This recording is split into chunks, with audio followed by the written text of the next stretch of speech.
Jack Parsons got me on the moon. Jack Parsons got me on the moon.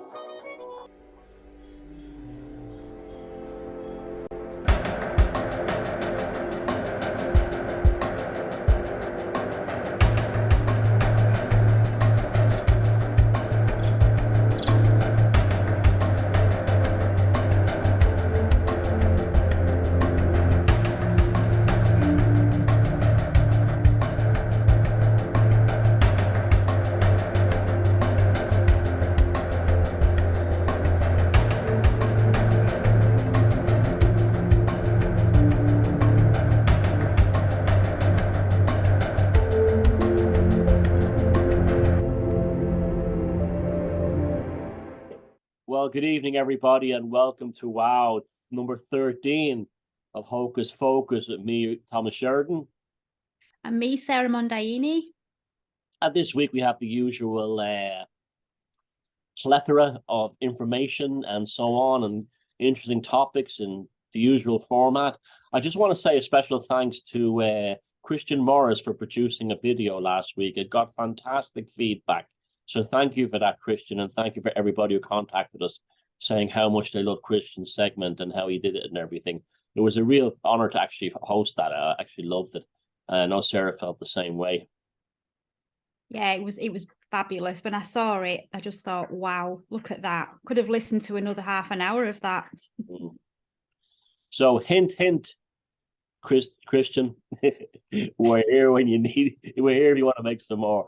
But anyway, yeah, I hope everybody's keeping well. Number 13. We did a show not too long ago on the significance of the number 13, and we came to the conclusion, well, it's not the conclusion that the profane are made afraid of 13. And 13 is a magic number used by those in the know to keep for themselves because it has such great power. So anything interesting happen in your world, Sara? I've just been really busy at the moment with projects and putting things together for the show. But I am delighted, as always, at last week's response to the show, and I'm glad to see how well it's being received. So thanks to everybody who watches and supports us. It's you guys that make this possible, so thank you. And this one, of course, will be on BR313, but don't forget you have to subscribe to both channels, and the playlist is on Sara's channel.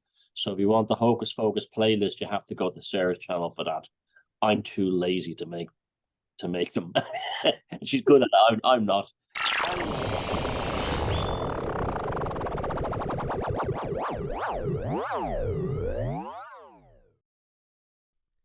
The continuing saga surrounding the 1979 James Bond movie Moonraker, and if in fact Dolly had or had not braces. Well, of course she had braces. That was the butt of the joke. And the resulting Mandela effect concerning versions of the film having braces and versions not, and conflicting stories of directors having digitally removed the braces, which makes no sense in later episodes because that was the butt of the joke. She had braces to create a sense of bonding with Jaws. So the excellent Vox Populi blog added a new flavor to the mix in an article called Daemonic Discord, in which a reader emailed the blog and mentioned that they had asked ChatGPT, the AI interface, if Dolly had braces in Moonraker. And ChatGPT, and this was recorded on the 27th of March 2023, replied, "Yes, the character Dolly, who is the love interest of the villain Jaws in the 1979 James Bond film Moonraker, is depicted wearing braces on her teeth. The character was played by French actress Blanche Ravaillac, who actually wore braces in real life at the time of the filming. The braces are notable because they are seen as a key factor in the romance between Dolly and Jaws, as they bond over their shared dental hardware." So there we have it. Artificial intelligence agrees with us that Dolly's braces when we originally saw the movie as kids in the cinema. Are we seeing genuine proof of wave function collapse and two versions of reality coming together? What is to say also about AI and ChatGPT? Does it have a more accurate view of reality post 9/11 wave function than the majority of society does today? The mystery continues.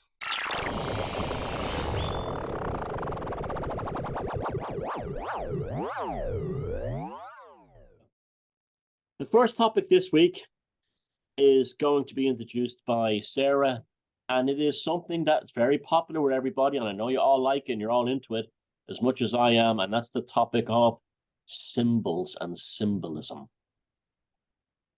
Yeah, why are they so powerful? What makes them so powerful? Well, they're powerful, I think, because they evoke deep feelings and memories at a primal level with no conscious connections. And we dream in imagery and symbols, and that's how the subconscious speaks to us. I mean, you can open up any dream book and they interpret thousands and thousands of symbols seen within dreams. And sometimes we decipher hidden things in the form of inner thoughts and intuitions. But when we're asleep and our conscious self is out of the way, it allows the subconscious to speak to us via the limbic system using images. And the limbic system is where you make sense of emotions and decision making and your behavior. It's all sorted out in that area. And it's a place where logical thinking and language can't reach by themselves. And that's why symbols are so powerful. And they're highly charged with meaning, and they speak to us on that unconscious level. And you can charge symbols, and that allows them to take on a magical power, and they're often used in magical circles. And it's actually from these occult practices that teaching and advertising agencies and businesses have learned how to harness that power for selling and success. And symbols and symbolism affect the collective consciousness through their vibration, which affects the frequency that we're in. And I believe the Emerald Tablet says that by names and images are all powers awakened and reawakened. And you've got talismans and seals and sigils, and they're all symbols, and you can use an altered state of consciousness to charge them. And that then bypasses the conscious mind and puts a desire into the unconscious mind. And you can then use pure will to put the sigil into the subconscious so it can start to get to work on the desired outcome. And advertisers for big companies spend fortunes on charging their logos, because charging a company's symbol with the same meanings that create emotion in their customers is a powerful way to tell a subconscious to buy their products. And it's because the language of ourselves, our soul, is symbolic, and it speaks in colours and objects and shapes and art and images and metaphor. And the soul chooses to convey messages in cryptic terms rather than being direct. And symbols are talking to us everywhere, every day. They're in movies, flags, art, jewellery, company logos, adverts, churches, everywhere. So we're being subconsciously communicated with from these things all the time. And people who are visibly impaired often have another sense that's heightened to sort of accommodate that. So symbols even have the desired effect on the visually impaired, and that's because symbols, like I said earlier, speak to us using vibration and frequency, so you feel them rather than see them. Symbolism also gives art depth and meaning, and they can be very clear, like a storm symbolizing danger, or a crow that symbolizes death. Or you can use something more obscure like a broken mirror to symbolize separation. And the artist Dali, for example, his his painting of the melting clocks represents the omnipresence of time, and it identifies time's mastery over human beings. And it's said that the inspiration for his soft watch painting came from the surreal way that he saw a piece of, I think it was camembert cheese melting in the sun. And these symbols represent a metaphysical image of time devouring itself and everything else and everyone else. And when Dali was 5, he saw an insect being eaten by ants, and there was nothing left but the shell. So the swarming ants in Dali's pictures and sculptures are references to death and decay and reminders of mortality and transience. So yeah, that's my take on symbols. What do you think about them, Thomas? The power of symbols is so, it's a very human thing. If you, we don't know if animals recognize it to the same degree, but definitely they're part of the human consciousness. If you put a person in a room with no light, they will start seeing archetypal symbols called phosphenes. It's nicknamed the prisoner cinema because it used to be shown up to people in dungeons or locked in the cooler in World War II.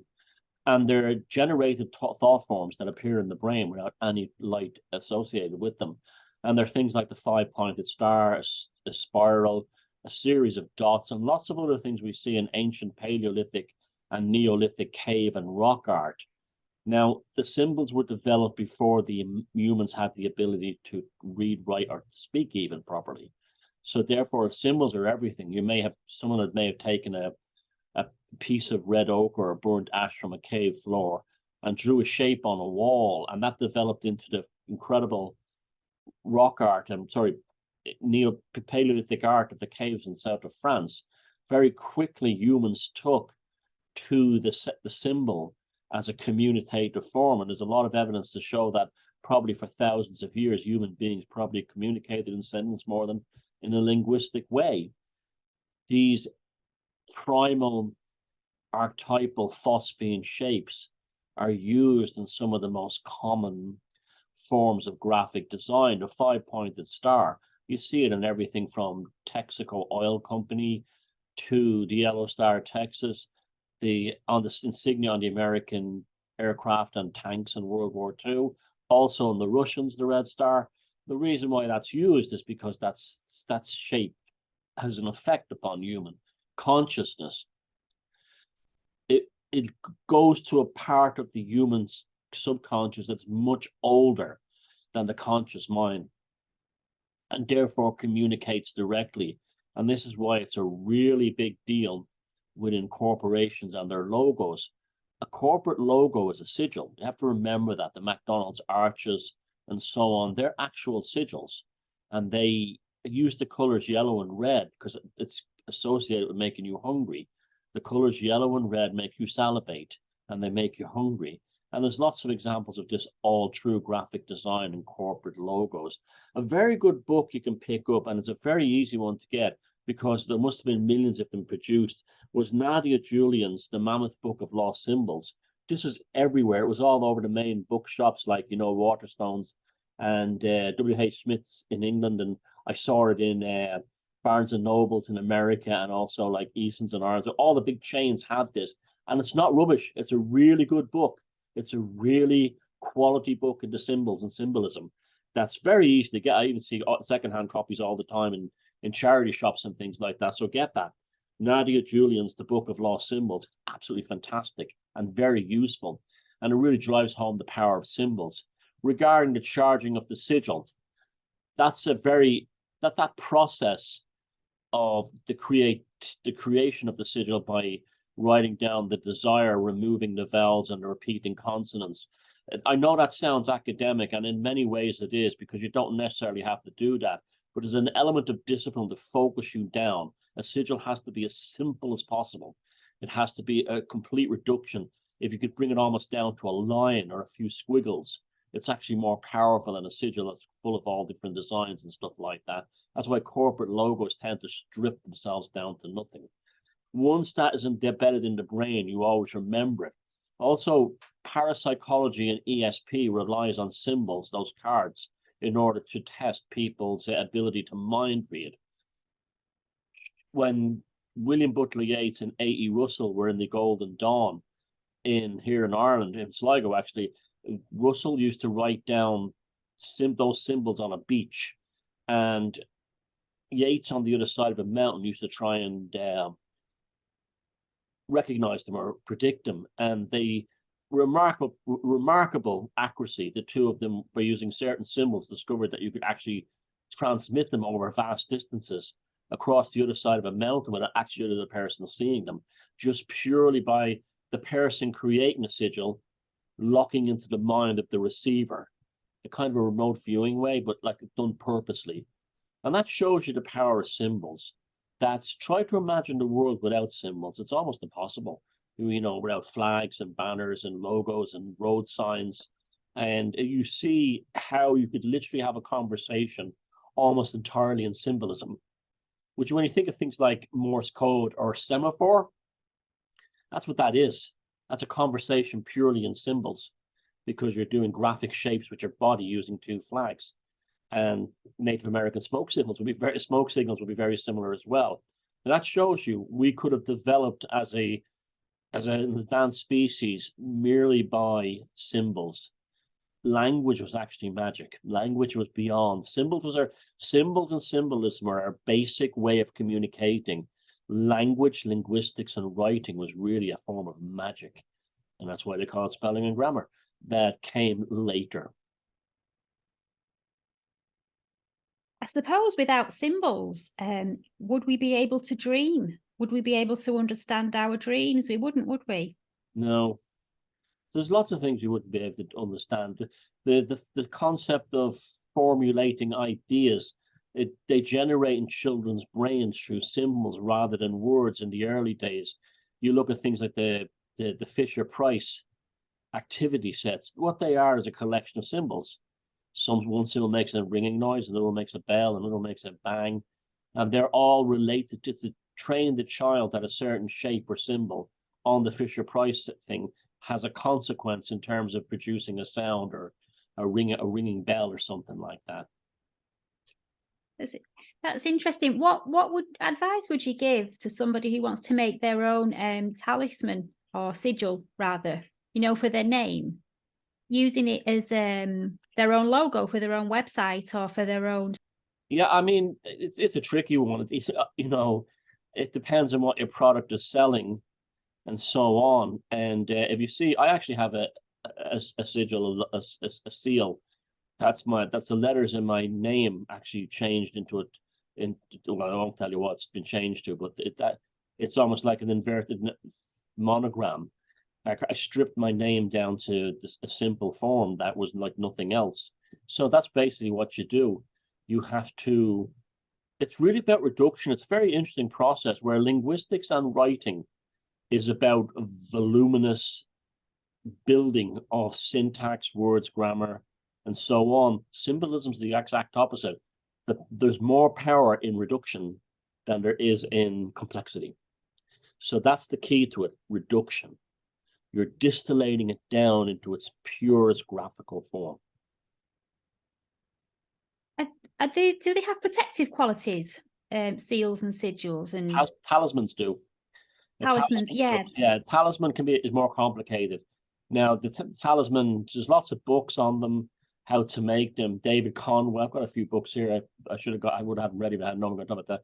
But the David Conway's magic book shows you how to make them. Ones that make it do things like help you win the lotto. They're good luck. Talismans are good luck things. So a lot of things were struck, coins were struck in the old days, and things like that had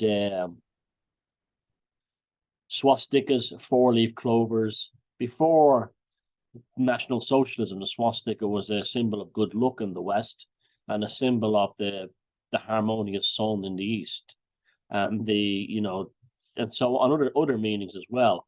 And you see how that has been twisted around. Now people have a revulsion to that in the West anyway, even in Ireland, we used to have swastikas all over companies and everything here after World War II, because we weren't at war with Germany, so we didn't have that same baggage. But there's ancient swastikas all over Ireland, hundreds of them actually, all over rock art and megaliths and everything.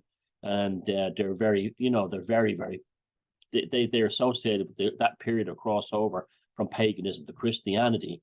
There's actually some theories they were actually used to become the crucifix. They kind of, merged them over. Talismans, yeah, there's loads of books out there. The David Conway one is a good one. In fact, David Conway, the Welsh guy who wrote that book that I was a magic primer, he actually got a letter from a woman, said, I made the good luck talisman and I won the lottery. And he says, are you going to share some with me for that? You never heard from her again. Yes, the talismans are for good luck. They're charms and this kind of thing.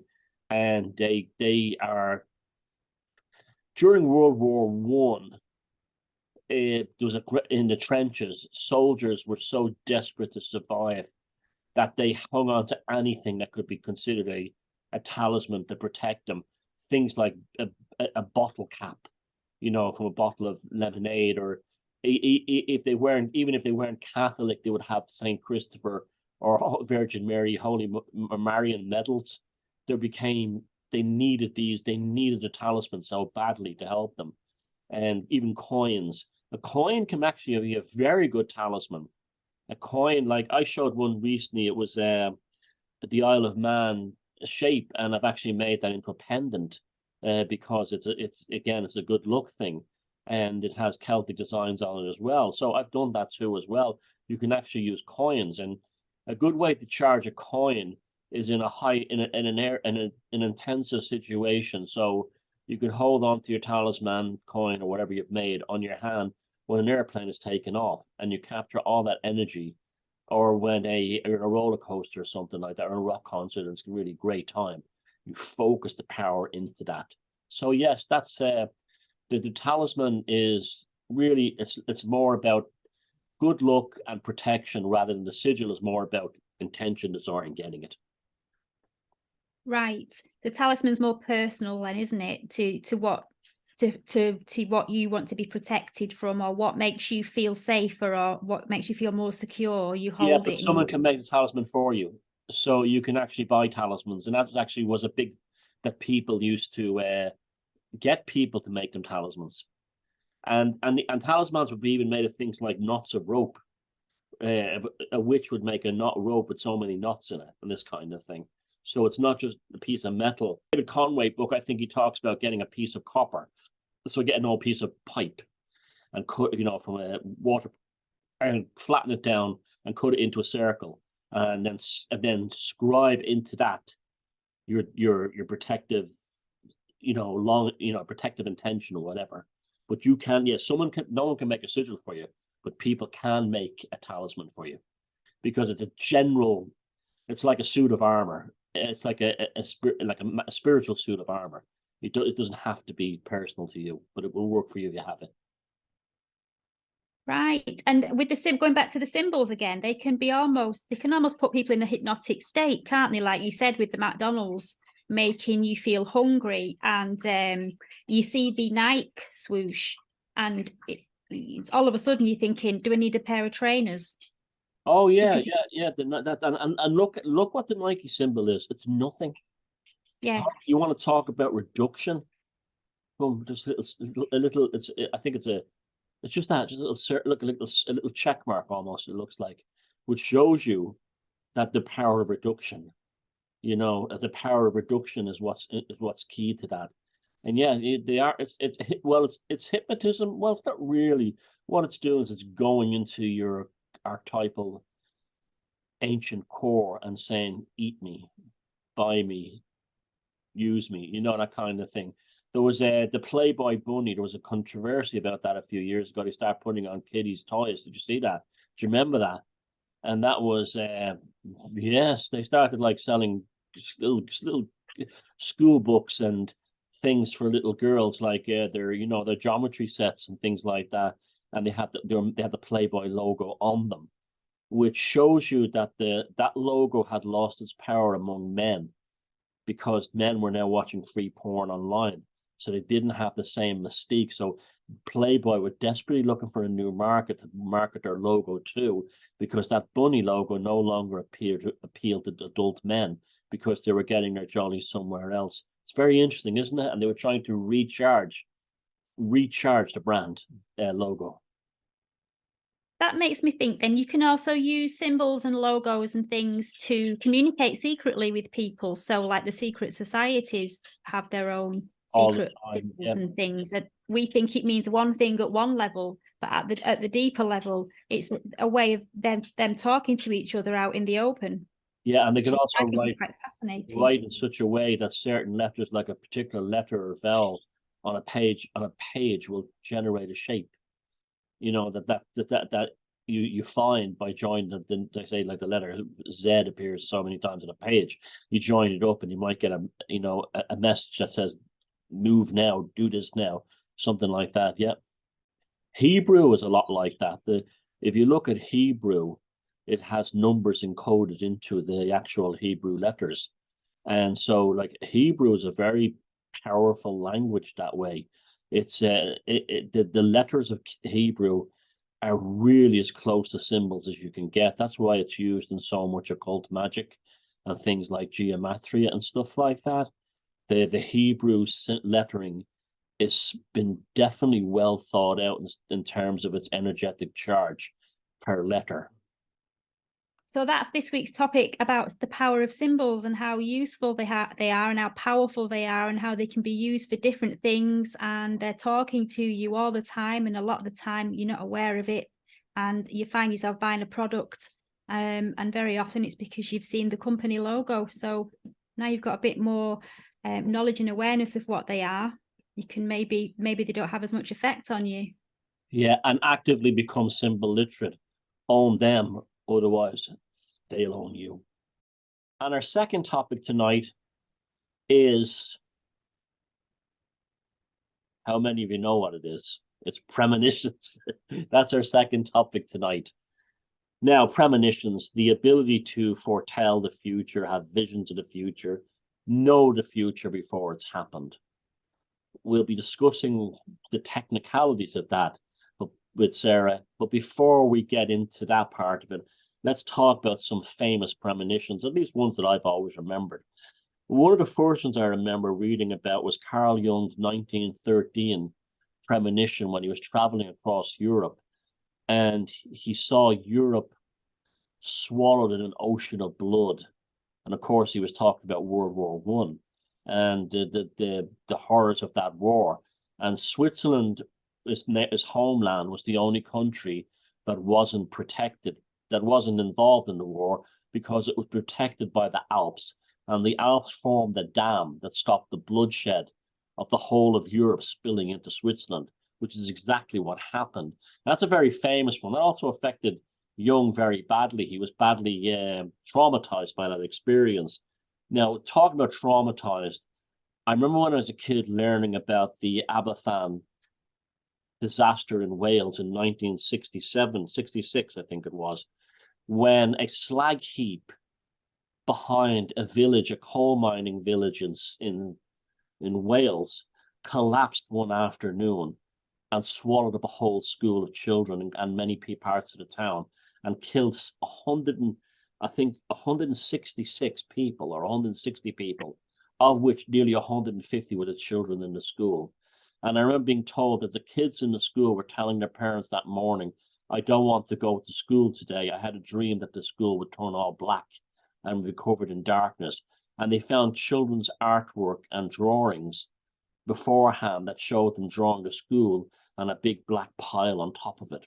There was also an individual called Arthur Taylor who had a dream months previous about a disaster happening where a slag heap would fall on a village, and he never even heard of Aberfan, and he wrote that down and actually had it published in a paper. Now, that's one of the most tragic and saddest premonitions I've ever heard. There was also a woman, the Kennedys in America had premonitions to both their assassinations. There was a woman called Kathleen Middleton who became aware of Robert Kennedy's assassination and the circumstances in the kitchen of how it would happen, and tried to contact him. And it was the famous case of Jean Dixon. I believe she went on television and told the host that if JFK must not go to Dallas, he'll be assassinated. He's in grave danger. So there are like a couple of, there's loads of famous ones. There's a famous story of the novel about the sinking of the Titanic that was written down as a different ship. I think it was called the Titan or something. It was almost the circumstances of its sinking were almost the same as the Titanic. It happened, the book was written about a few years before. And there's lots of other things. There was the famous 9/11 premonition. The little boy in the school pointed to the buildings across from Brooklyn and said they won't be there tomorrow, and a few other things. So that's premonition. That's famous ones. And I'll let Sara take over now. And what do you think a premonition is? What do you think causes them? Well, I actually believe premonitions could be caused from something similar to what Christian described last week in last week's episode of Hocus Focus. Could it be done via astral time traveling, like how he described his own experience when he astral traveled back to 1972, and he told the school kids about Trump and about how different the communications would be in the future.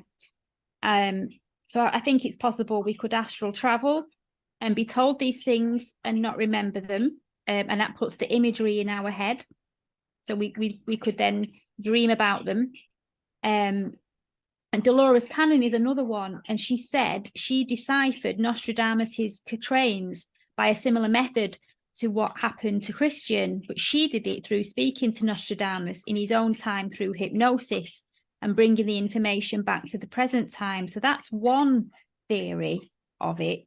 Another theory is we could be tapping into the cosmic consciousness and picking up on it, like you do with cut-ups when you try doing a cut-up, because I think we mentioned it in a previous episode, some musicians and artists had drawn pictures of the 9/11 incident months before it occurred. I think there was a rap group or two rappers that had done a Call of all names, the coup, yeah. And the coup, yeah. And pressing a button and the Twin Towers blowing up exactly like they did in real life. Yeah, and that album was released in September 2001. So yeah, and I just think other people they just tap into the cosmic consciousness, really, or their nervous system is maybe attuned to the Schumann resonance, because the Schumann resonance is there, which that has an effect, doesn't it? That goes up and down when something's due to arrive, and then when it does arrive, it goes off the scale. Yeah, I think it's all those things. But I think in terms of the ones I've mentioned here, I think the psychic shock from an event in the future can be so horrific and intense, like 9/11, that it blasts back into the past. It actually shocks and flies back. The wave function lifts up and like ripples back into the past. So it's a future event to see. Now you think of something like, well, obviously we have 9/11, but the Aberfan thing, a small Welsh mining village and 144 kids killed in the school. How did that village even survive? Could you afterwards, the shock of what those poor people went through, it's almost incomprehensible. So that would have been flown back in time, 9/11, and also the Kennedys, both assassinations had a tremendous effect upon the psyche and people in the United States and all around the world. So I think in terms of trauma, maybe they kick back. There's a kickback in time. The sensitive individuals can pick them up. I think your theory of people can astral travel, like we're saying Christian does, yes, I think that's true as well. Some people have that ability to the dream world to do that. So I think like so much the 14 and paranormal stuff, there's more than just one answer. There's a couple of answers. Well, yeah, it's just like people who get psychic information. They don't all get it the same way. Some people have clairvoyance, some people clairaudience, some people clairsentient, but it's all, the same result, really. You're getting the information, just in different ways of doing it. What your own nervous system is better at, like with yourself, with the EVPs, you're better at like the human antenna. You can pick up paranormal voices by using that. Other people can hear them. So yeah, I think there is more than one way of coming across a premonition. And I think you're right when you talked about the wave function. If you imagine the wave, like the wiggly line that it is, the peaks and troughs, and when it gets to the event, imagine it's a skipping rope and somebody's done that with it, and then the ripple effect comes back. How I would describe it is, if you got a long rug, a long like floor runner rug, and did that, or like a sheet on a bed, and the ripple goes down and then stops. So the further it goes back, the less the ripple is.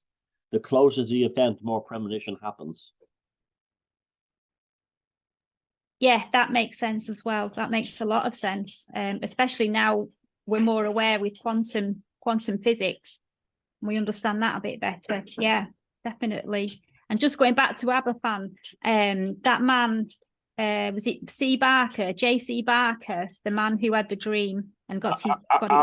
Arthur Taylor was the name that I got. Oh, right. Well, I think I read about a psychiatrist called J.C. Barker, Oh, and okay.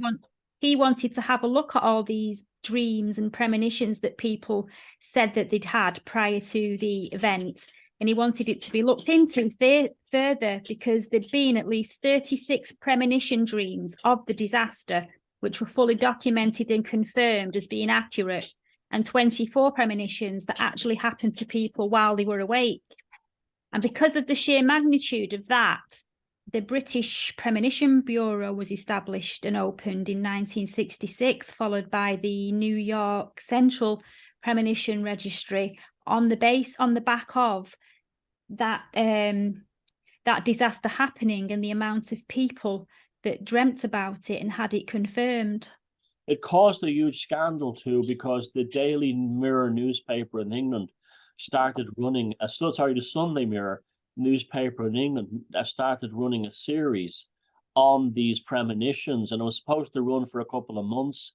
And basically, they got a call from somebody saying, "Shut it down now," because so many people who were reading the papers on Sunday and reading about these premonitions became very, very frightened by the whole thing. And then it was also a thing like, well, could they have prevented this if they had paid attention and stuff like that, not sent the kids to school that day? But that was actually I think it was a Daily Sunday Mirror. That was a big controversy about that. They actually shut the series down and Aberfan.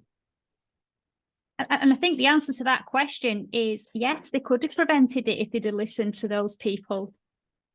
Yeah, just like if JFK had listened to Gene Dixon.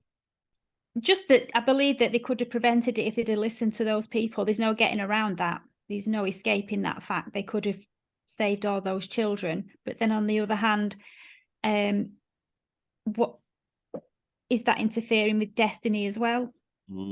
Other than art, do you think there's an actual method that people could use to actually work it like a muscle and get better premonition? Yeah. Well, yeah. I mean, your psychic ability, you need to work at that. And the more you use it, the better it gets. Because that's, when you read all the books and you do any training, they always tell you it's a muscle that needs to be used. Use it or you lose it. So, yeah, totally agree.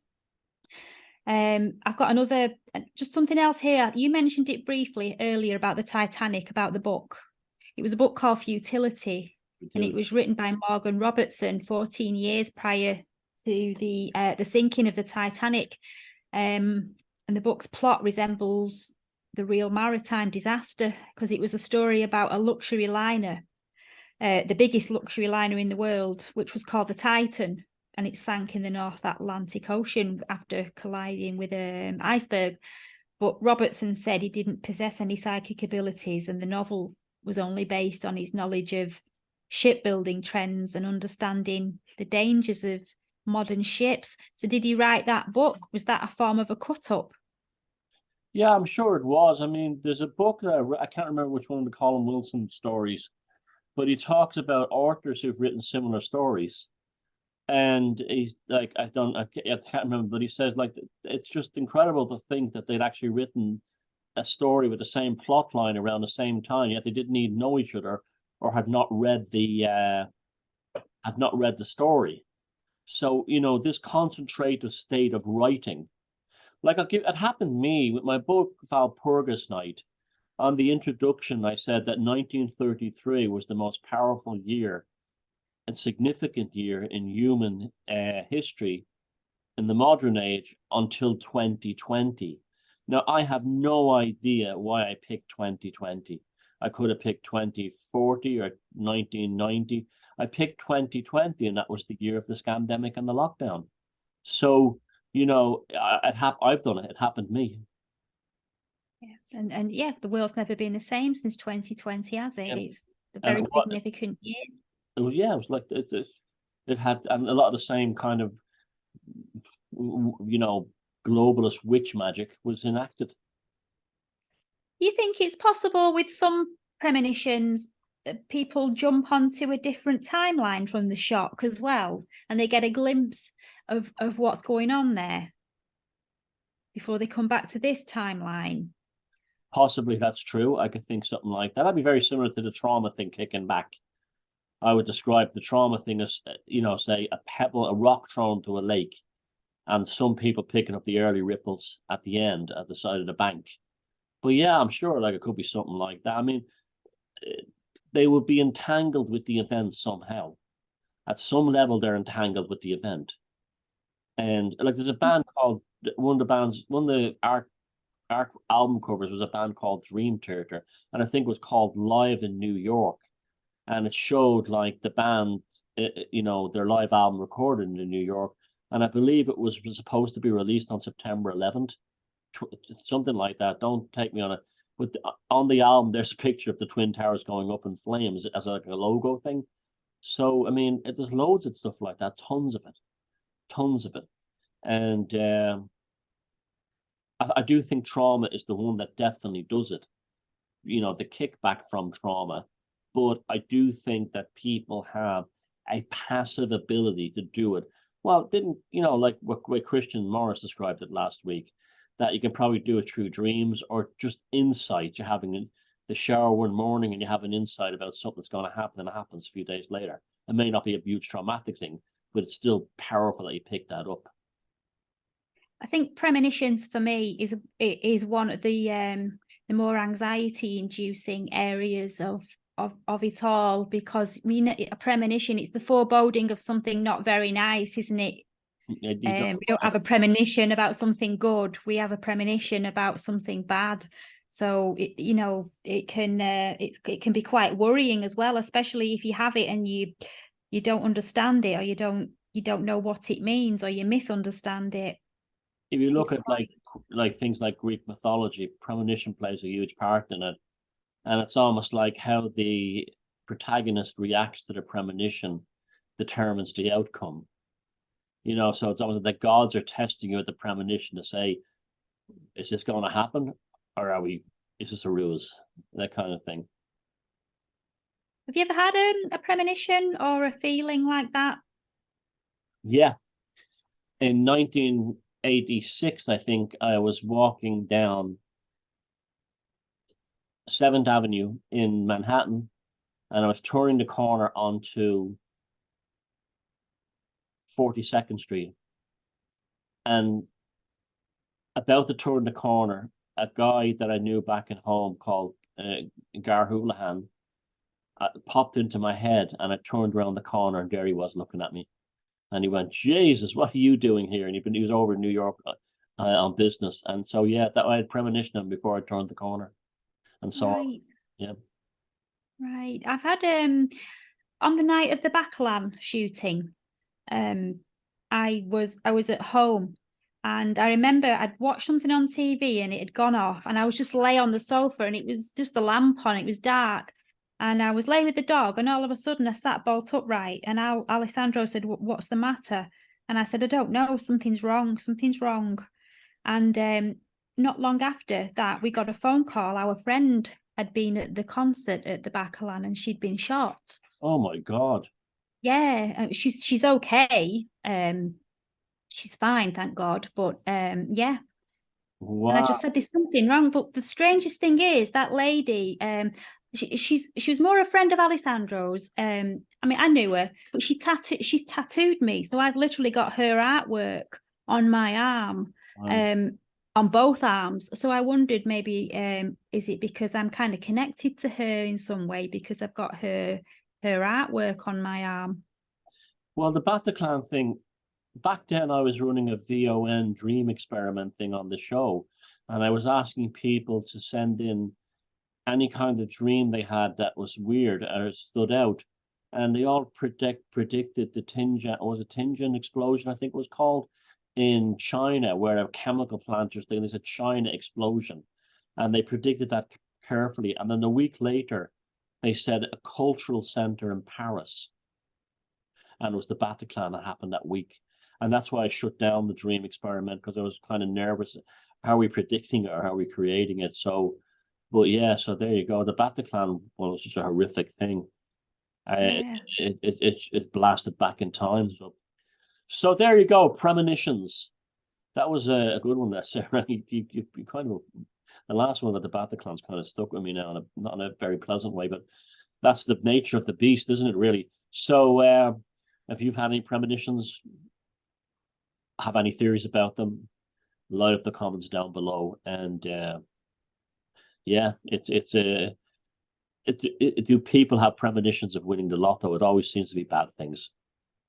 That's the way it is.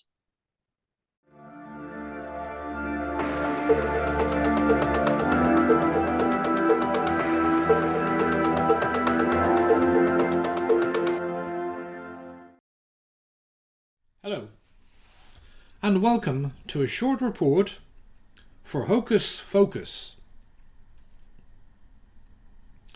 There is an old and forgotten ruin of a church that lays between the ancient villages of Boughton and Moulton, just to the north of the town of Northampton in England. This old church has a few interesting stories attached to it. A notorious highwayman, a sacred well, a shape-shifting ghost, are to name but some. But for this report, let me tell you a little bit about the notorious highwayman George Catherall, otherwise known as Captain Slash. The history of the Northamptonshire church believed to be haunted by a notorious highwayman. There have also been sightings of a red-headed woman, a white-robed lady, and a headless man and children. A Northamptonshire church is believed to be haunted by a notorious highwayman, with other phantoms also being spotted in the area. According to Michael Groves, who researches and explores historical sites across the UK, the 14th century church, St John's in Boughton Green, has one of the most haunted graveyards in the country. He said there have been sightings of a red-haired woman, the cries of a captain, a white-robed lady, and a headless man and a few children. The first documentary evidence of the church dates from the year 1201, sited close to the sacred spring of St John the Baptist, which issues from just underneath its east chancel. As the medieval village declined in the 15th century, the church fell into ruin, although the tower and the spire were still standing in 1773. A biography of the church says a charter in 1353 was granted to give permission for an annual 3-day fair on Boughton Green to celebrate the nativity of St John the Baptist. Woodcrafts and agricultural implements were sold on the first day, festivities with wrestling and horse racing on the second, and cattle were sold on the third. There was a turf maze known as the Shepherd's Race, which was still visible in 1946, but the land is now ploughed as farmland. The annual event remained for many years, and in 1826 the notorious highwayman George Catherall, or Captain Slash, was detained at the Boughton Fair. Catherall was accused of robbing a shoemaker of 11 half-crowns, 1 crown, a neckerchief, a corkscrew, and a waistcoat. The outlaw ran a gang of robbers and murderers who liked to rob country fairs, and was sentenced to death by hanging after his capture. Many hangings took place in Angel Lane, which can be found today behind Northampton Museum and Art Gallery. Between 1819 and 1852, 18 men and women were hanged there, with the gallows being a permanent fixture. There were even built high up so that people could watch the hangings. Catherall was subsequently tried and hanged in Northampton on the 21st of July 1826, but his ghost is believed to be one of the many that roam Boughton Green by the church ruins of Old St John's. and from the Macabre blogspot. It would be remiss of me not to mention the most famous highwayman of North Northamptonshire, George Catherall. He was an ex-soldier and a boxer from Bolton in Lancashire, a tall, athletic villain with a mashed-up back due to many military floggings. He had a small band of troublemakers and had been in the town for a while, committing several robberies. He soon got a name for himself. This name was Captain Slash. The crimes that were his downfall were committed at the Boughton Fair.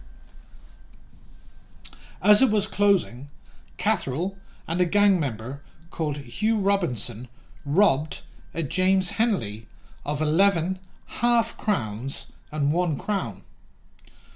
Also, 1 waistcoat, a neckerchief, a corkscrew, and some halfpence. And Catherall alone robbed a James Hannell of £1 in silver. Arrested and tried for assault and robbery at Northampton, the two were found guilty and sentenced to death. Later, Robinson's sentence was commuted to life. The execution was performed in front of a huge crowd on the 21st of July, 1826. Before the fatal moment, Catherall kicked his boots into the crowd, allegedly in defiance of his mother, who said that he would die with his boots on.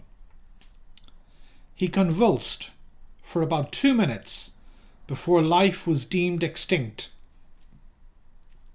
Afterwards, several females approached the corpse to rub their wens and warts on his hands as healing folklore directed. He was buried on the north side of St. Giles Church Yard the same day.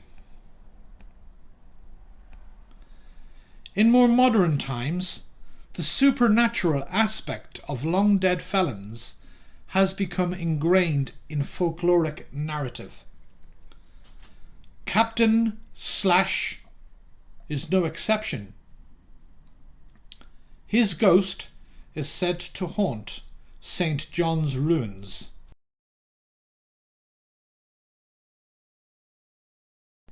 I'd like to thank Jason Lynham and Samantha Webster from the Beyond the Lichgate website for allowing me to use some of their photos. Also, I would like to thank northantsalive.news/history and the macabreobserver.blogspot.com. Check them all out, guys. They're very, very good.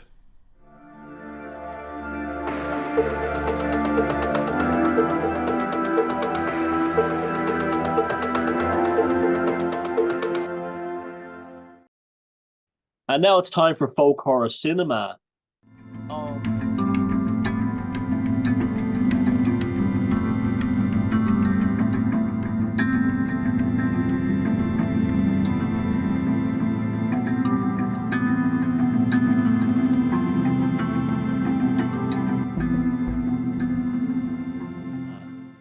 On this week's show, we featured a 1987 film by Alan Parker called Angel Heart. This happens to be one of my favorite films of the 1980s, and I think one of the films that watched it 30 years later or so, it's even more powerful now. And when that film came out, it was at a very powerful and very productive part of my life, and it really left a strong impression on me. And watching it again recently for Hocus Pocus really brought me back to those years and how great they were and everything.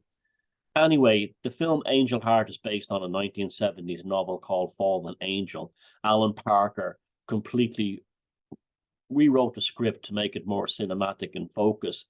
It stars Mickey Rourke, Lisa Bonet, Charlotte Rampling, and of course, Robert De Niro, who was actually supposed to play the main role of Harry Angel. The story is about a private investigator called Harry Angel, who's contacted by a lawyer called Herman Weinsap, who's working on behalf of a client called Louis Saiffier regarding finding the whereabouts of a missing singer by the name of Johnny Favorite. The reason why Saiffier wants to get Favorite, find him, is because he's collecting money that he owes him, and he had been in a mental institution. So he'd been collecting things like his insurance money and things like that, and now he wanted to get his money back.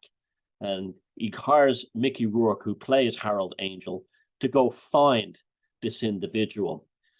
He goes to a mental hospital in upstate New York and discovers that he'd been discharged, Johnny Favorite, years previously. And he finds a doctor who's a heroin addict and tries to get information out of him. And it all goes very strange very quickly. Suddenly, Mickey Rourke, Harold Angel, is a murder suspect, possibly. And he goes back to Weinsap and Saiffier, and they tell him, look, he will pay you anything you want. Finds out through a number of connections that he's moved from New York down to Louisiana, to New Orleans.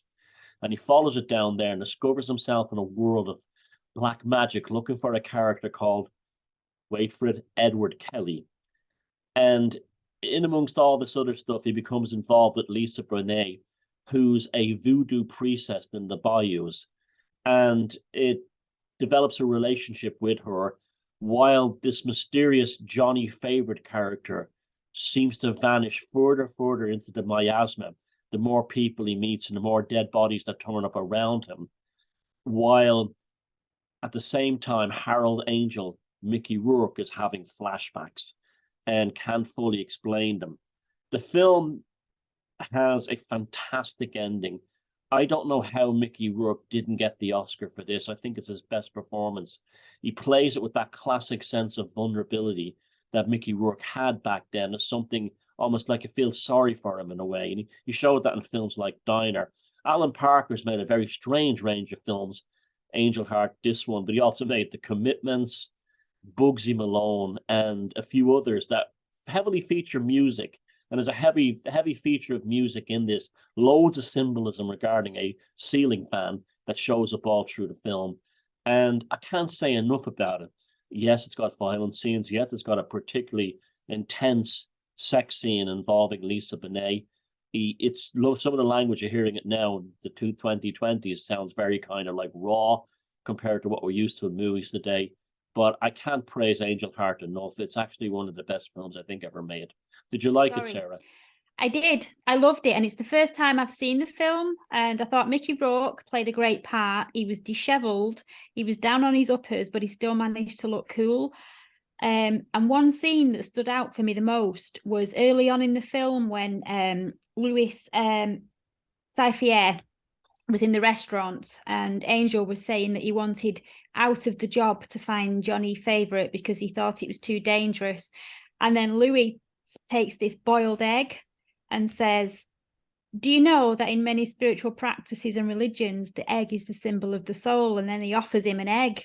And Angel looks at him and says, no, I've got a thing about chickens.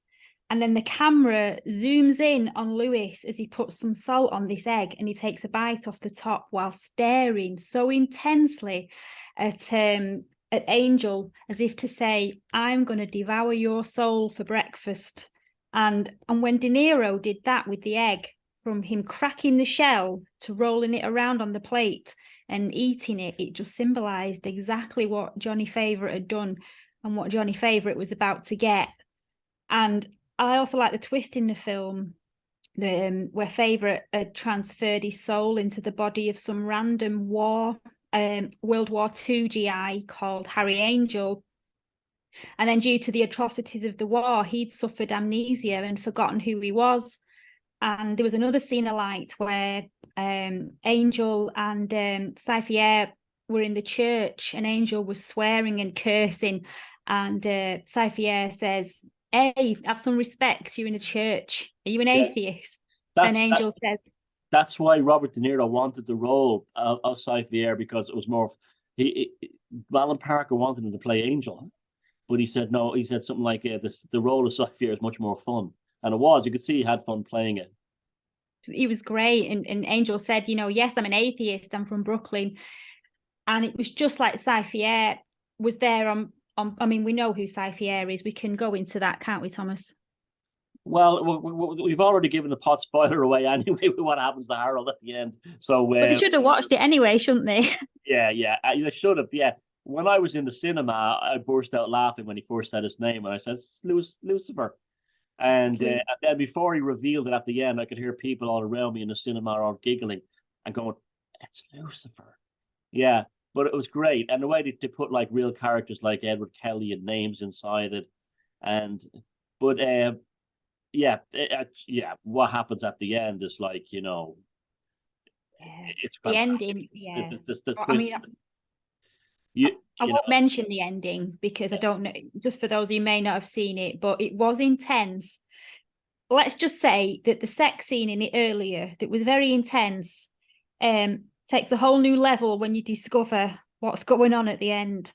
And the grandson's quite relevant as well. And actually the grandson, you find out because Epiphany said earlier in the movie that she'd had sex with a god and it was the best sex she'd ever had, and she born a son to this god, but she didn't know who he was. You kind of knew who he was then as well, so it had lots of different levels on it. And it's one of those films where if you watch it the first time it's great, but if you watch it the second time and you know who's who, you can see why De Niro's character has got a smirk on his face all the time, and why he's kind of basically he's taking the piss really all the way through. You can tell he knows what's going on. He knows.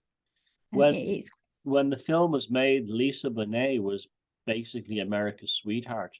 She was the innocent little kind of new wave girl in that TV show, The Cosby Show.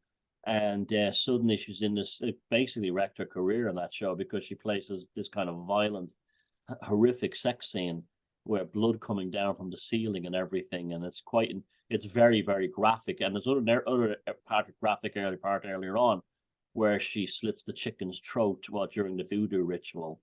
And I mean, it's just so full of symbolism and the gritty look of it. Alan Parker filmed the New York scenes up in Harlem because it was the only part of Manhattan that hadn't been really gentrified in '87. So it still had that gritty old feel of old time New York. And he really captured that with the rain and everything. And then he went down to Louisiana and got that again, and the bayous and stuff like that. You felt the sweat and the heat.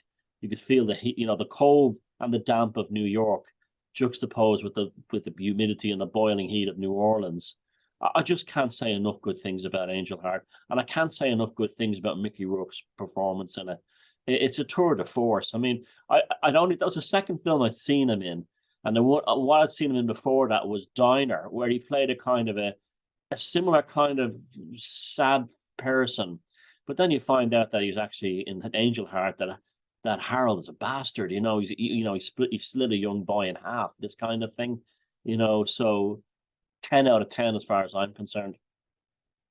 Yeah, same for me. 10 out of 10. A great film and a great reminder not to think you can outsmart good or evil if you've sold yourself. And it also highlighted that evil isn't absolute, and De Niro's character was there to collect his dues under the terms of natural law, checks and balances, and all that. Yep. And all the deaths that occurred were because Johnny Favourite made a deal, and it went against natural law, so there was a debt to pay. And the film, Alan Parker shot thousands and thousands of feet of film, and there's loads of scenes that have been deleted. There's one of Herman Weinsap gets his head chopped off in a ceiling fan. And that wasn't used. And also when he kills Toots, the guitar player, and shoves his penis down his throat, he wrote on the wall something like the word something in the Nokian magic that was in blood. So that was that was left out. And there's other stuff as well. I don't know if there's ever been a special edition released with all the cut scenes, but I sure would like to see the whole film, what was left out of it, because the film as it stands now, there isn't a wasted scene in it. Every single shot is a masterpiece. It's definitely Alan Parker's best film. And Alan Parker's made some fantastic films like Fame and The Commitments. I mean, and he was a fairly young guy when he made this film too as well. He's dead now, sadly. But yeah, what can you say? I mean, I think of all the films we've reviewed for Hocus Pocus Folk Horror Cinema that I've rewatched, this was the one that I watched it and went, more than any other, went, yes, that's a masterpiece that has stood the test of time. I agree. It's a good film. Fantastic. 10 out of 10.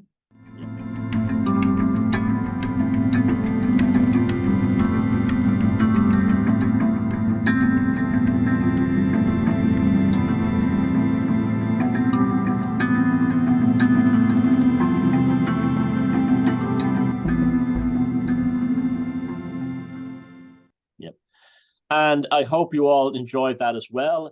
You know the story with the comments here. It's your review as well, and get onto that one. The film for next week is, can you see it? It's in the trees. Kate Bush's song, The Big Sky. The film is The Night of the Demon, where she got that clip on that song from. A story of magic, witchcraft, and runes in rural England in the 1950s, with lots of film noir scenes and a fantastic cast, including a brilliant monster. So that's A Night of the Demon is the next film for next week. So get watching that one. You should be able to find it no problem because it's copyright free. It's in public domain. You say it's about runes, which is quite poetic because runes are full of symbols. Yeah, well, you'll see it in the film. There's an important scene regarding runes written on a piece of paper that, well, I won't spoil it, but, you know, you'll enjoy the film. It's great fun. It's a classic British pre-Hammer horror film in the kind of Quatermass style. Look forward to watching that.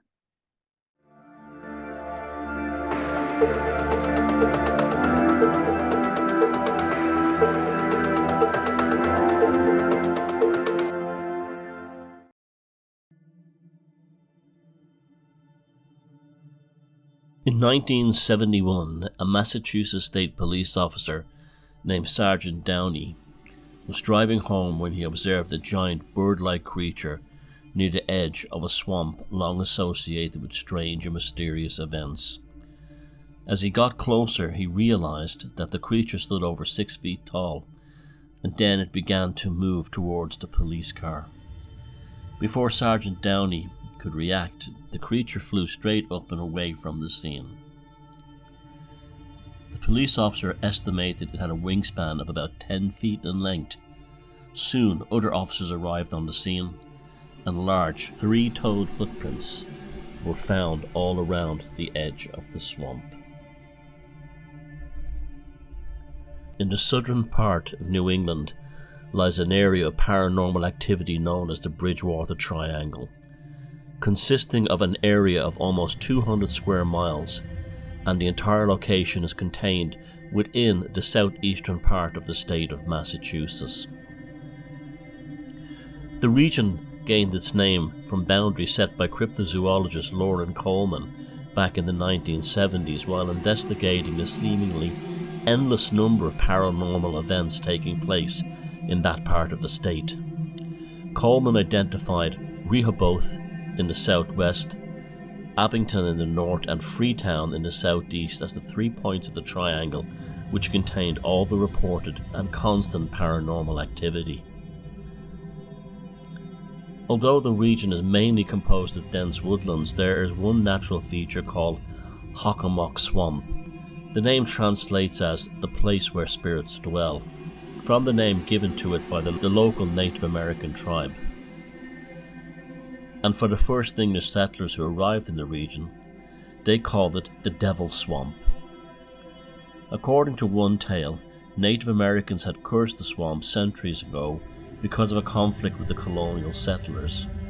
So the location became cursed, and European settlers were unable to use the land for agriculture.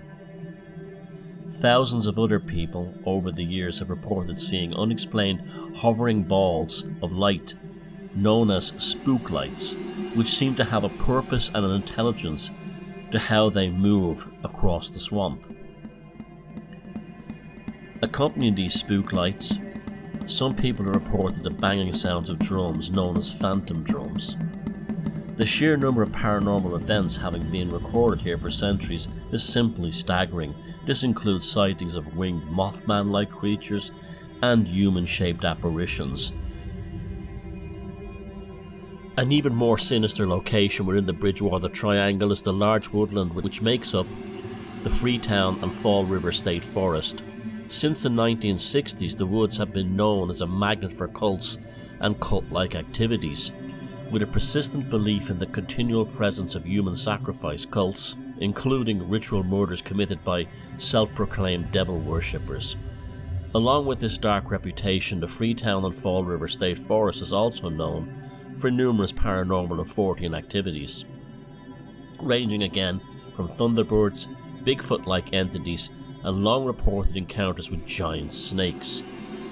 Reports of shadow people are not uncommon either. A creature from the local Native American folklore known as the Wampanoag is considered to be a fairy-like dangerous trickster and who menaces hikers and campers in the Freetown and Fall River State Forest. The Bridgewater Triangle is also known for strange and unusual rock formations, as well as simulacra-laden outcroppings with all manner of legends connected to them. There is also the truly mysterious Digton Rock, located in the town of Berkeley. This 40-ton boulder, which was originally discovered at the bottom of the Taunton River, is known for its strange carvings and drawings, symbols and writing, and other petroglyphs which look more like ancient European rock art than something associated with New England. To date, no one has been able to identify the language or even the culture which made the markings on the rock, though historians have proposed that they are everything from a lost indigenous Native American language to even ancient Phoenicians having visited the area. Beyond the confines of the Hockomock Swamp and the Freetown and Fall River State Forest, the entire area of the Bridgewater Triangle is filled with haunted houses, roads, university campuses, hospitals, and all other manner of Fortean locations located within the boundaries of the triangle. It's as if some giant Fortean footprint is located in this part of Massachusetts. It is hardly surprising then that the region is also well known for UFO activity, to complement all the other documented paranormal events recorded in the region. Cattle mutilations, again often connected with UFO sightings, have been well documented by law enforcement officials in this part of southeast Massachusetts. As if the Bridgewater Triangle area creates or is a portal into other realms and states of consciousness. This is Thomas Sheridan reporting from the Bridgewater Triangle for Hocus Focus.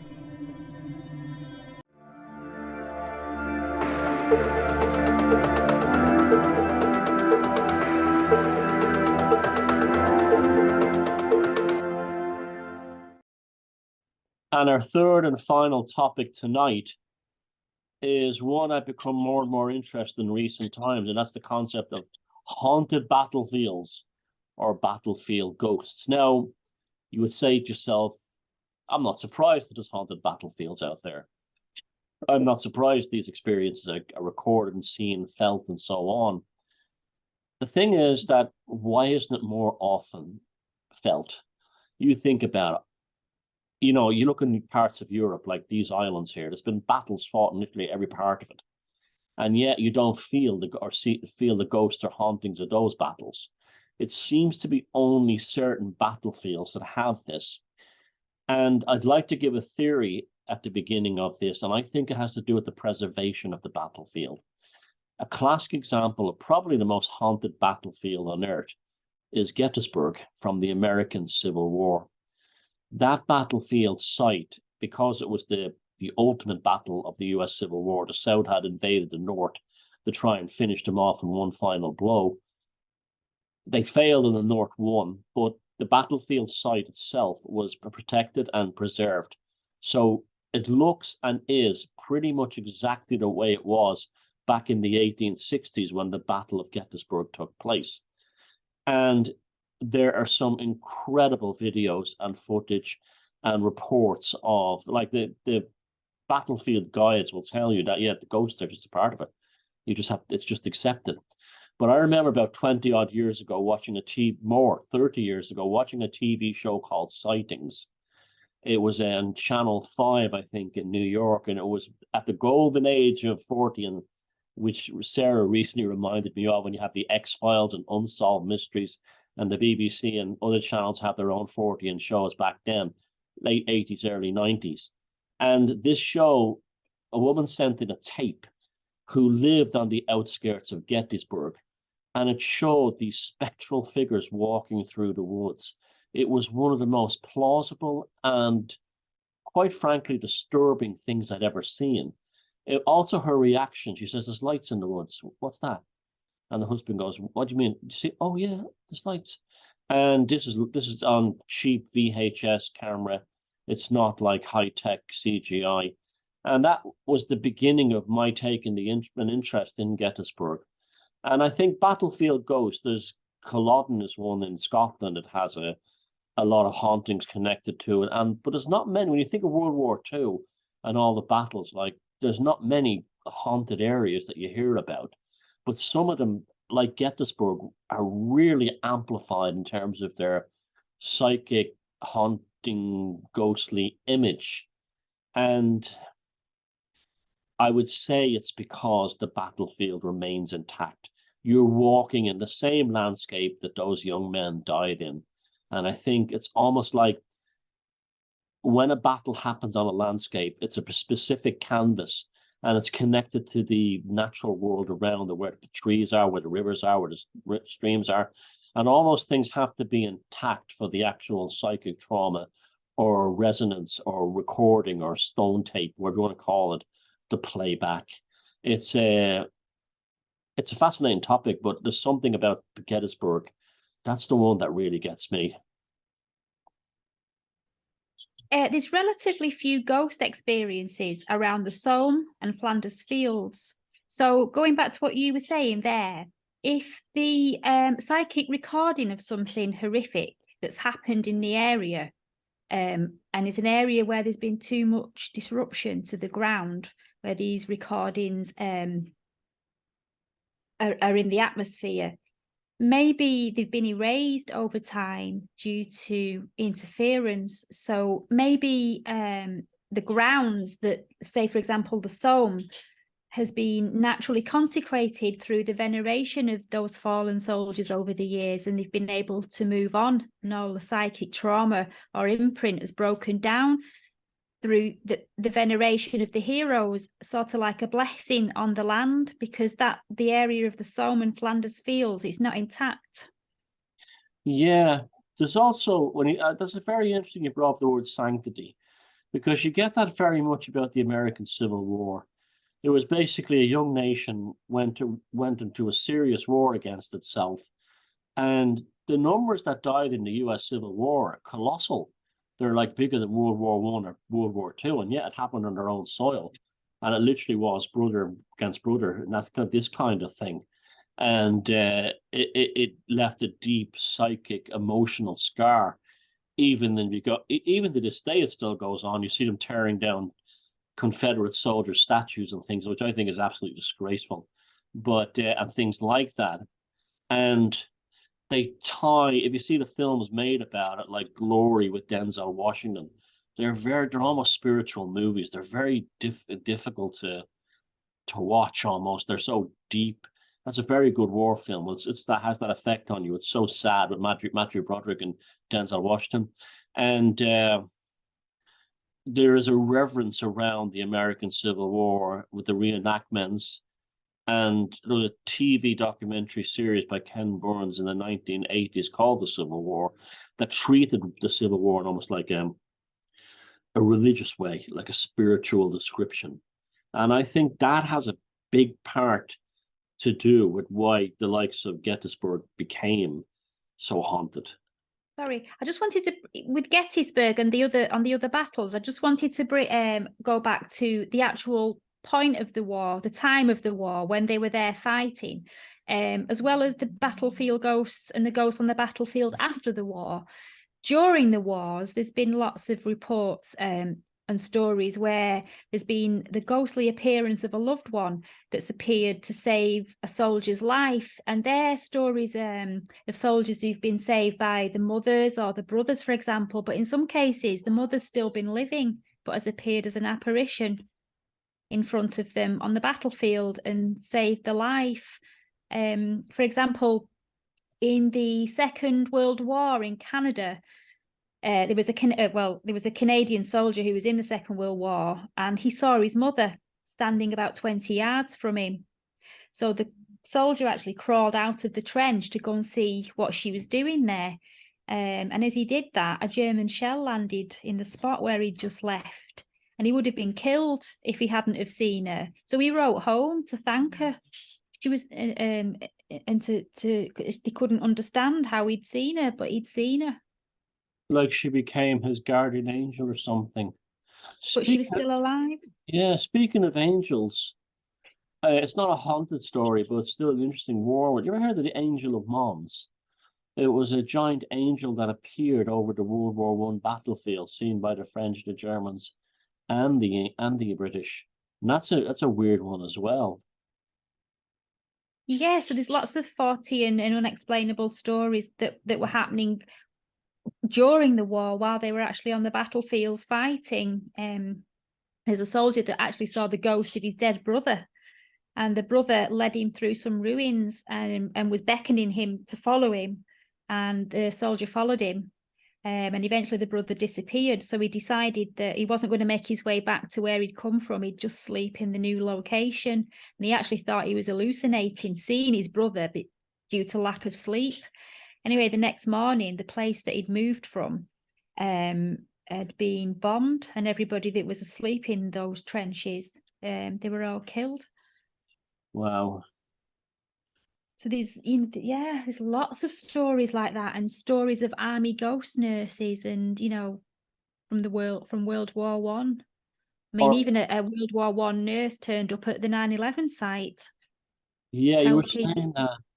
And then the stories of someone in a battle and has been injured, and someone taking them and saving them, moving them to a spot or something, and knowing who that guy was. And he talked to everybody in the battalion, and he goes, the guy has red hair with a moustache, and he's a corporal. And he says, there's no corporal in this unit with red hair and a moustache. There's loads of things like that. Yeah. So it does make you wonder. There's a lot going on after the battle and a lot going on during the battle as well. Appearances in dreams as well of loved ones, like the on the home front, family members having dreams of the sons and daughters who've died in the war. They actually dream that the sons died in the war, and then when they wake up in the morning, they get the telegraph. Or they wake up in the night and there's the son or the father or the husband at the end of the bed.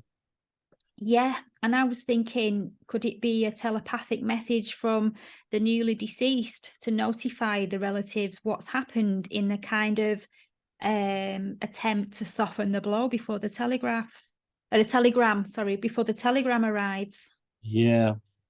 I read about some stories in the Irish War of Independence about fellas who'd be lying in hospital and they'd be caught, someone would come to visit them, and they said, you never know, you don't believe it came to see me last night.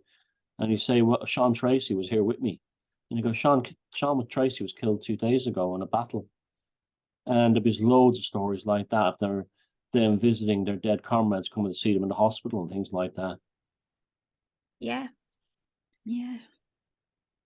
It's a big Fortean subject, wartime. Yeah, and we should cover other aspects to it. I'm very interested in the one of the relatives visiting. But this one was it started out about the battlefields, but it just goes to show you, like you said, it goes in all directions. I've never been to Gettysburg, so if anybody has in the comments, let us know. Some place I'd love to visit. I'm fascinated by it anyway. And I've watched a lot of documentaries online about the battle and the battlefield itself. And so if you've ever been there and felt anything ghostly or supernatural, which everybody seems to feel anyway, let me know. Or any other battlefield around England or anywhere else you live. And I'd like to hear about that, or we both would. So that's battlefield ghosts and hauntings. I'm sure this subject will come back to in the future, Sarah. Because maybe we could go visit a battlefield and have a look. yeah, there's one in England from it's something hill from the English Civil War. It's a famous one. And I can't remember the name of it, but it's not far, I don't think, from you. But yeah, we could probably do a report from there or something. Maybe go out there at night or something. But yeah, definitely. And look for some EVPs or something. But I can't remember the name of the place, but it's a famous battlefield, something hill, where basically the Royalist army was massacred by the parliamentarians. And the ghosts of them are still there to this day. Of course, there's a very famous story of the guy who was working in the basement in a building in New York, and a Roman legion marched right past him. That's a very famous story. It was covered in Arthur C. Clarke's Mysterious World, which is we should do a feature about that show sometime. But that was another one I saw as a kid. It was like, just blew my mind. The guy was up a ladder, and this Roman army of Roman legionnaires walked through one wall and into another. The valley where I live, the Longdale Valley, that's full of legions of Roman soldiers as well, at different areas of the valley, and the Britons as well, the Longdale people that fought them. Yeah, because they came and they conquered. Yeah.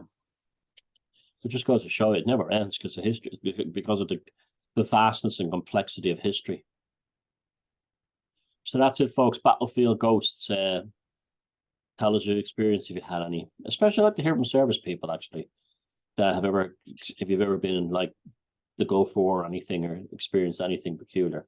I'd like to hear about that. Sarah just suggested something to me, and I think it's a great idea, but only if you're comfortable about it. But it's okay even if it's an audio. If you only want to add it as audio, I could put visuals on top of it. If you've been in the services and had any spooky experiences, let us know and do a your story segment like we did with Christian last week. In fact, we'd love to do more your story segments, and it doesn't have to be topical to what the show was about any week. If you had any video you want to make, or even audio about a paranormal or fortean experience for your story, we'd be delighted to have it and feature it. And you're a bit embarrassed about using your real name, just use a fake name. Raincoats for Renfields and whiskers on kittens, bright copper kettles and warm woolen mittens.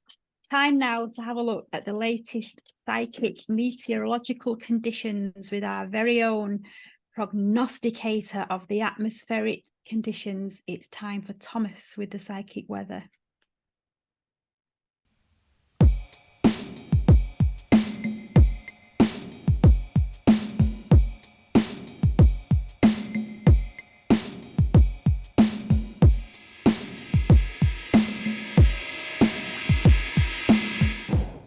I feel guilty I didn't give you that well of an introduction for the psychic hygiene. So that's okay. Thank you for that. Well, the psychic weather this week, after 2 weeks of non-stop Renfielding, that's all died down. And you think like, okay, we're going to get a bit of a respite, bit of calmness. Nope. Babble, babble, babble, babble, babble. The babblers are back. Babble, babble, babble, babble. The choronsonic attenuators are back. They draw you into arguments. They draw you into debates, and they say nothing except babble, babble, babble. And you try to explain yourself, and all you get back is more babble, babble, babble. You know the antidote that is. And that's the psychic weather with me, Thomas.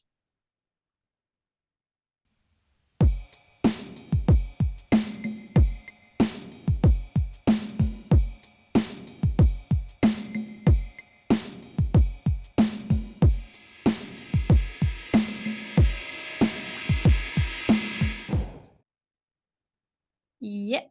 experienced that myself this morning, and I shouldn't have played, but I did, and I regretted it. Stay away, keep your mouth shut, just ignore them. Stay on your own pages and on the pages of the people that you're comfortable with. Exactly. Zip it and move on. How long's this going to go on for, do you think? Oh, I don't know. It could only be a few days. It could be a few weeks. I don't know. Time will tell. But if you see any babblers in the abyss, get out of the abyss. Just as an aside, it does make you wonder if there's something on the horizon, doesn't it? The Renfields usually do that, but only when they have a mass flurry, and they've been kind of like moderate Renfielding. So who knows? Could also be the change in sea. The Renfields are definitely affected by the change in the regular weather too. I've noticed when you have the change of seasons, they all pop up. Autumn and spring, you get the Renfields going nuts. Like they're planting their seed and then harvesting in the autumn. Yeah. Oh, well, at one time we just thought they were trolls. Now we understand the psychological aspect behind it, and it's a bit deeper than that, isn't it? It's not just somebody being a keyboard warrior. Having a laugh. No, they're compelled to do it. Yeah. And now the segment in the show dealing with the literary aspects, reading books, manuscripts. You see, it isn't always on the screen. It isn't always YouTube videos. In fact, you should have paper everywhere, analog everywhere. So you have a book. So it's up to you to collect and compile your own 40 book collection, like both Sara and I, and many of you out there already have done that. But remember that you've got to have these books kept, not these books, but 14 books kept on your person. Put it that way. Digital is no good. Has to be paper. The book this week I pick is from a man you've heard me talk a lot about over the years, both on vlogs and in lectures I've done, and that's Philip S. Callahan. And the book is called Ancient Mysteries, Modern Visions, The Magnetic Life of Agriculture. Philip S. Callahan was an American engineer based in Ballick in Northern Ireland in World War II. And when D-Day happened, he had nothing to do. But he had an interest in the ancient sites around Ireland, and he started exploring Ireland with his equipment that he'd used, his electronic equipment that he used in the US military. And he discovered that there was energies called diamagnetic energy and paramagnetic energy. And they were very closely associated with the ancient sites, and in particular, the famous round towers of Ireland. And he actually measured them. And in this book, it takes his explorations in Ireland and takes it further afield to Egypt. And he goes quite new agey here, actually. I know you Tatarian guys go on about the church spires having power, and it was, Tesla energy. Well, you'd be surprised to know that Callahan agrees with this, but he doesn't talk about in terms of electricity that could power cities. Of course, that's impossible. What he talks about is that these buildings, like the round towers of Ireland, tall buildings and megaliths, create this paramagnetic and diamagnetic energy that's great for healing, agriculture, and so on. And on top of it's full of illustrations. On top of his mathematics and stuff like that, electronics, he actually builds models. He builds small scale models of Irish round towers and tested them at different types of soil and sunlight conditions. So he was a real scientist about it. He also outlined a map, which I don't agree with, but it's still interesting, of the round towers of Ireland according to the zodiac in the sky above. I think he was very selective in that. He also picked, you can see that there, the zodiac, and related to the positions around towers around Ireland. And then in the second half of the book, he gets really new agey, but still good. Still good. And he goes into Egypt and talks about the power of Egypt and the purpose of the pyramids and the purpose of the monuments in Nile Valley, and also what they were saying in hieroglyphs and stuff like that. So if you're that kind of Fortean, that you like going on a kind of a real trip, I really recommend the work of Philip S. Callahan. Now, normally I wouldn't be into this, but the reason I am into this is two things. One, he's the only one that, apart from me, that studied the Round Towers outside that of archaeological thing. And two, he does have some real science to back it up and not just New Agey stuff.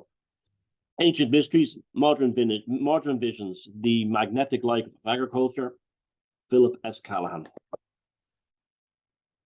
That would explain why lots of sheep and animals like to hang around the bottom of these round towers, the diametric energy. Yep, and why the grass grows better. And yeah, actually, I took some of his work a bit further. The round towers, I said, they were used as soil conditioners because they have a door. I wrote a book, shameless plug, called The Mysterious Round Towers of Ireland, where I took his work in my own direction. I credited him and then went a little bit to the left and right. And my theory was the reason why the door is such a height off the ground has nothing to do to protect them from Vikings, is that they would fill it to that height with soil. And that's during the summer. And then in the winter, take that in the soil out, and that would be the soil that they would plant on for the spring, And they would have to take it out because there's stories of people putting soil in those towers and forgetting to take it out. And when the frost came in winter, the tower exploded and fell down. So the monks were woken up in the middle of the night by a tower coming crashing down on them.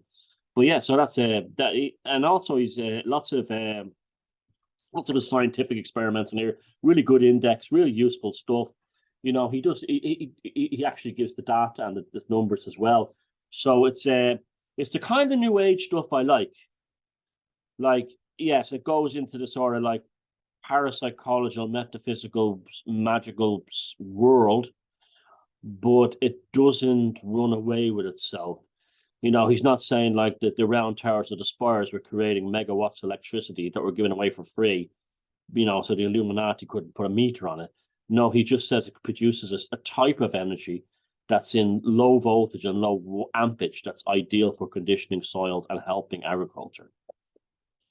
And that might be a very interesting book for people who are into like organic gardening and stuff to like actually try this and see if they could actually erect replicas of round towers and the like in their vegetable plots to see if they can actually help the yield. So it's practical as well. Well, my book this week is for those who want to start looking at metaphor and symbolism in art. And it's a simple book, and it's Salvador Dali by Giles Nere. Dali was an exhibitionist and an eccentric, and he was very controversial, and he brought the insights of Sigmund Freud into his paintings. I don't know if you can see all his works in here. Beautiful color, glossy color pictures, and he brought Sigmund Freud into his paintings, and his work speaks to the submerged levels of our consciousness. And the book's written as a biography, and it's a showcase of Dali's work, and it goes through the life of Dali and gives brief explanations to the symbolism used in all his paintings. And it's a great book for learning about the genius of Dali, and also understanding how symbolism and metaphors used by artists to speak to you and to tell a story of 1,000 words in one beautiful image.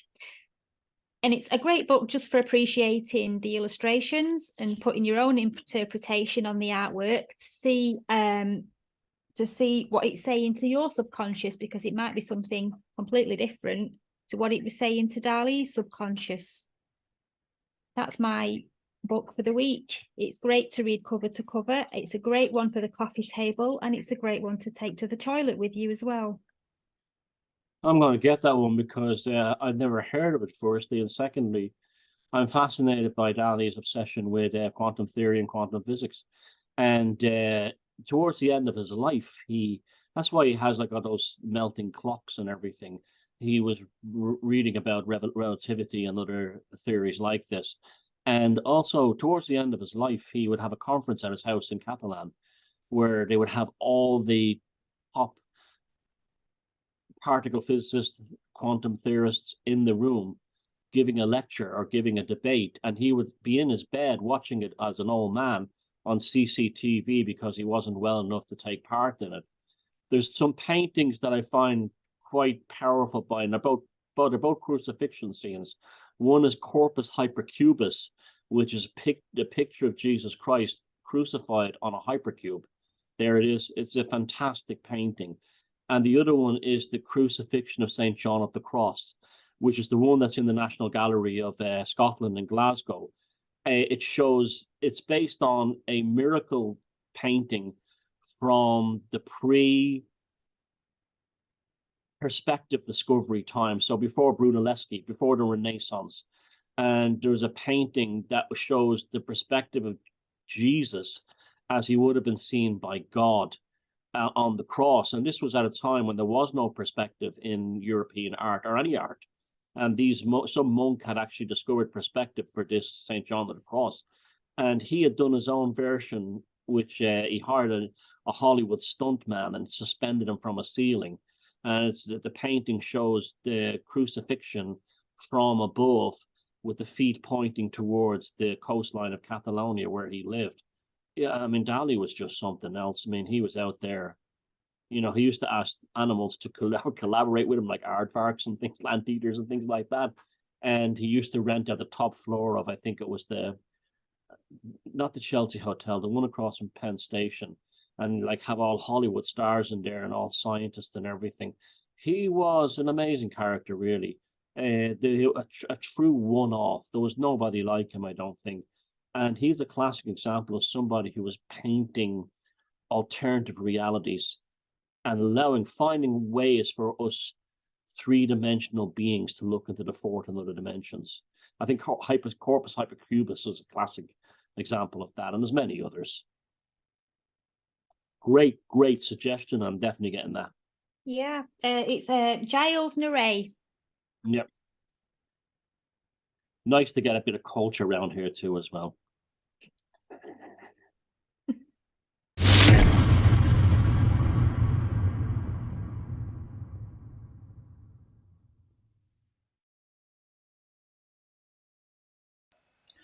I am not sure if this is a Fortean or more of a fairy encounter, but when I was 14 years old, I had a habit of walking to my grandmother's house for dinner and then walking back home. It was already dark, it was autumn, and I walked through the main street of our village, and a cat walks by at the other side of the street, and I didn't think much of it because it's just a cat, and it looked like every other house cat, white with some grey spots on it. But I had to cross the road, and I looked back, and where that cat would have been, there was a man, or at least a figure, standing. Now, there are no small spaces where that cat could have gone. The street was empty, it was a small village, and that person, for lack of a better word, was staring at me. But the way it was staring at me is that it had no eyes. In fact, it didn't have a face. There was no face. It had hair, dark curly hair is what I remember, and it was dressed in what was then considered fashionable, that skater gear, you know, a bit of low-hanging pants and a bit of a sports vest. And it just stared at me, and it seemed amused to me, just amused. And I had a shock going through me like this, like, what the hell? But I had to cross the road because I had to get home. And being young and stupid as I was, I did indeed cross the road, keeping half an eye on that thing that I just didn't know what to think of, but there was no face. I didn't hear a door open, nothing. And you know, when you cross the street, you look back and forth, and I looked to my other side, and then looked back and immediately back to where that person had been standing. There was no person standing. There was a cat sitting there, the exact same cat that I had seen walking by earlier. And that cat was sitting, facing the exact same position that that person had been standing, facing me. That cat was staring at me. And that was my 14 experience that left a really great impression on me.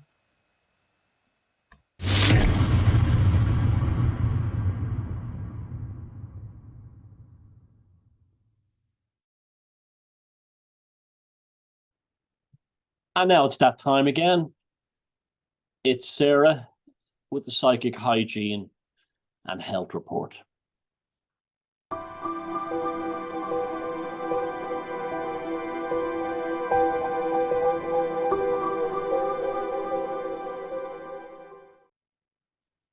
This week's psychic hygiene is all about cutting etheric cords from an energy vampire. And energy cords are energetic connections formed from strong interpersonal relationships, and the strength of these cords depend on the nature of the relationship between the two people. The cords are important because they give us the ability to connect with the people in our lives. However, some cords that form can be unhealthy for our psychic well-being, such as cords that have been attached by an energy vampire. They'll use this connection to drain the energy from you to themselves.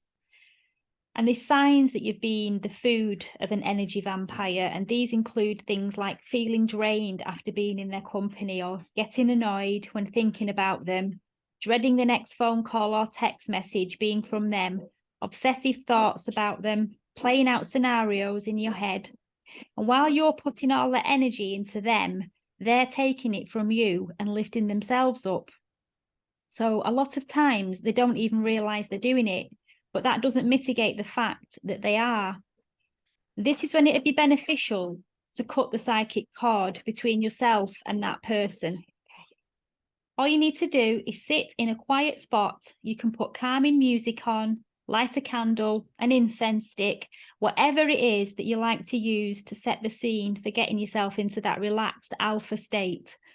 And then imagine that you can see a cord of energy coming from them to you, and visualize it any color you like. And then imagine cutting it, and you can get really creative here. You can imagine a huge 6-foot tall pair of scissors, a sword, an axe, one of those wire cutters that welders use, anything you want. And keep cutting it until you can feel the disconnection. And it may take several meditations to successfully do it, and the cord may even reattach if you're not careful. The other person might not notice at first, but eventually they will feel the disconnection from you, and they'll try desperately to reconnect. Keep disconnecting it using the techniques, and you can also put yourself in a bubble of light if you like, put that around you to stop any unwanted psychic cord attachments hooking up to you again. You'll know when it's been successful because you'll see a change in the dynamics of the relationship. The other person might start to complain that you've distanced yourself or you've changed, and they'll try to guilt trip you into letting them back in. But you'll feel a release and you'll feel a lot lighter, and you might find that there's an Oscar-worthy tantrum performance from the person that you've cut off, because their insecurities are going to come racing to the surface. And it's at this point you must set boundaries and keep that person at a distance in order to maintain the energy disconnection.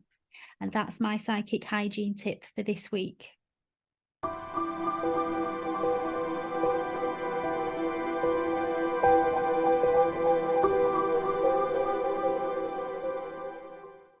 That's an important one, I guess, Sarah. We're talking about like quantum entanglement again at the kind of psychic personal level.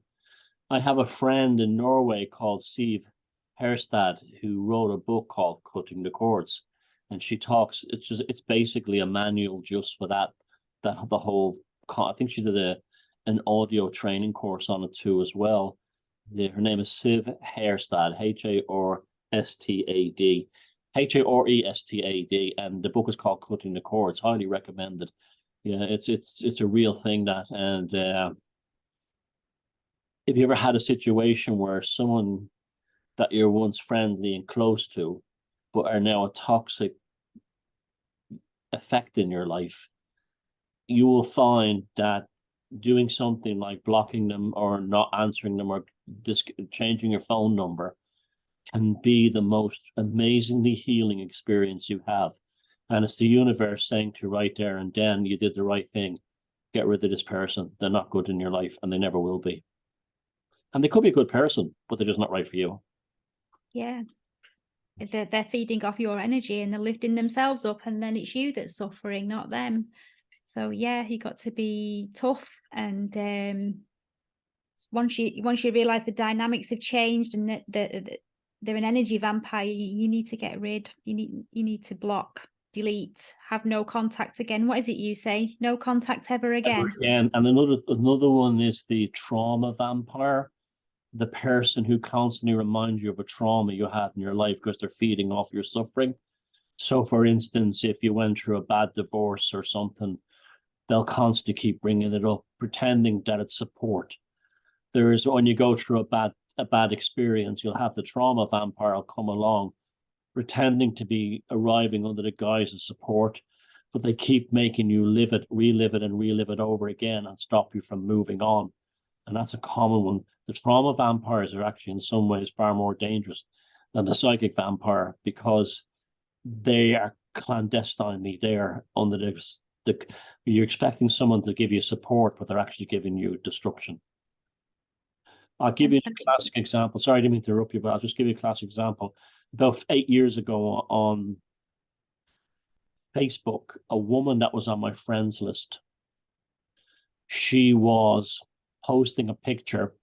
She had got divorced and her ex-husband had got remarried, and one of her friends posted the photographs at the wedding on her wall and said, look, can you imagine this? He's already getting married already.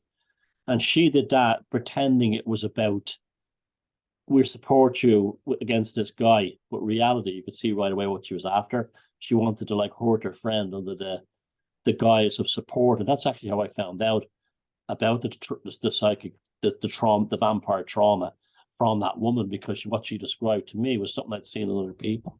Sorry, what were you going to say? I was just going to say another type is the White Knight. The White Knight types. It's another type of psychic vampirism. The White Knights are nearly always wife beaters. They're nearly control freaks. They're always control freaks. They come under, they got the guise of here to save you, here to protect you. But what they're doing is they're putting a corral around you and narrowing your life down so they can control you. You'll find that a lot of abusive males, physically abusive males, play the role of the professional White Knight. Yeah. Be your own White Knight and be your own hero. You don't need somebody else to do that for you. And another one is the certain type of trauma vampire and that kind of psychic vampire who claims to be depressed all the time, but it's just really looking to suck the life out of you. And they've known, now I'm not putting down people who suffer from depression. I know it's a very real thing, but there's a certain type of individual who goes, oh, woe is me, I might as well end it all. I'm thinking of killing myself, and they never do. And you'll find that everyone else around them dies before they do.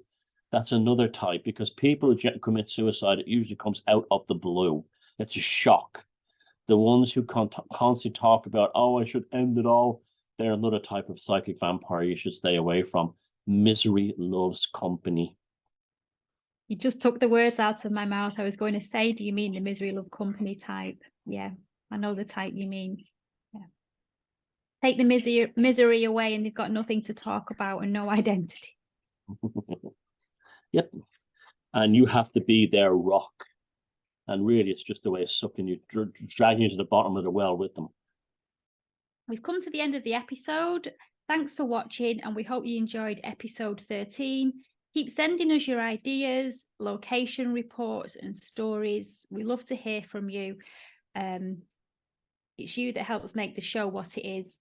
So, and we'll see you next week over on my channel.